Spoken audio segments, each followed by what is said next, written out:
Er wordt veel te weinig gedaan hier voor de kinderen met special needs, zoals ze het hier noemen. Er is nog steeds heel veel te doen, ook op andere scholen. Materialen ontbreken, ook de digitale materialen ontbreken. Dus Fonds Kind en Handicap heeft daar een grote rol in gespeeld in de laatste jaren. Om de kinderen hierin te kunnen voorzien. We gaan tenslotte in een digitale wereld. En zeker voor deze kinderen, deze speciale kinderen, is het heel belangrijk om ook mee te komen in de digitale wereld. En Fonds Kind en Handicap ziet dat het heel belangrijk is om dat te financieren. Omdat de overheid of de schoolbesturen daar helaas geen geld voor hebben. En dit is een onderdeel, de leesmethode, ook is een stukje digitaal, maar ook een stukje echt met fysieke plaatjes, met karton en met spelletjes, zoals nu net is uitgelegd. En vandaag is de officiële lancering, we zijn er al 2 jaar mee bezig, in samenwerking met Stefan Maas, de vormgever, dankjewel Stefan, die staat achter me. En ja, Fonds Kind en Handicap heeft het met heel veel plezier hier aan meegewerkt. En ik persoonlijk ben daar ook heel erg betrokken bij geweest. Om dat ja, ook in goede banen te leiden. Samen met School Doeneman. Maar ook met andere scholen en ook een school op Curaçao. Nou, dit project is een paar jaar geleden begonnen. Ik heb toen een boek gemaakt over het eiland. Dat was ik gewoon zelf begonnen. Mibuki di Aruba. Met tekeningen over het eiland. En toen kreeg ik meteen heel veel reacties van scholen. En mensen die leraar waren bijvoorbeeld van dit zou heel erg mooi zijn om in de klas te gebruiken. En dat heb ik toen ja, doorontwikkeld. En toen met het Cultuurfonds, Prins Bernhard Cultuurfonds, die hebben mij toen geholpen om de boeken te produceren. En zo kwam ik ook op de scholen terecht.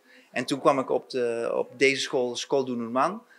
Dus kinderen die met afbeeldingen eigenlijk leren lezen, met plaatjes. En toen heeft School Doeneman mij gevraagd van kun je dit mooier voor ons vormgeven? Zodat we echt een uitgebreid pictogrammensysteem, zo heet dat dan. Dus dat je eigenlijk betekenis vertelt met plaatjes.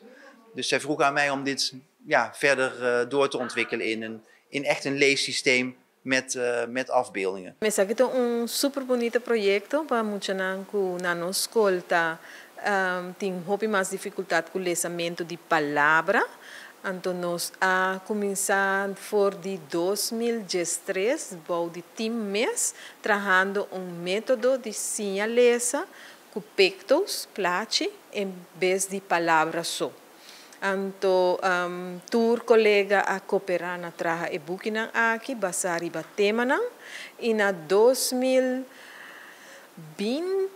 sekumi, 21, nós topa com Stefan Mas, com a 13 book nang, então a mim conhece ainda conversando, me sei wak, a nós também traha, hopi com plates, então nós temos método que nós está desenvolvendo e a interessação mesmo com nós chega na gele, então assim é bala a começar lora. Nós pedimos Vanessa de Fonds Kind en Handicap de Holanda que abing Aruba para projeto que não financiar para nós esse tempo aí e nós começamos a conversar com hey what about bang desenvolver o material aqui na forma duradouro, mais atrativo, mais bonita, mais melhor para nós muito não então assim é aqui a start ela dura 3 anos, segundo 3 ou 4 anos, para mim que nós por aí todo produto e a o que nós vai pôr em classe para não por trabalhar com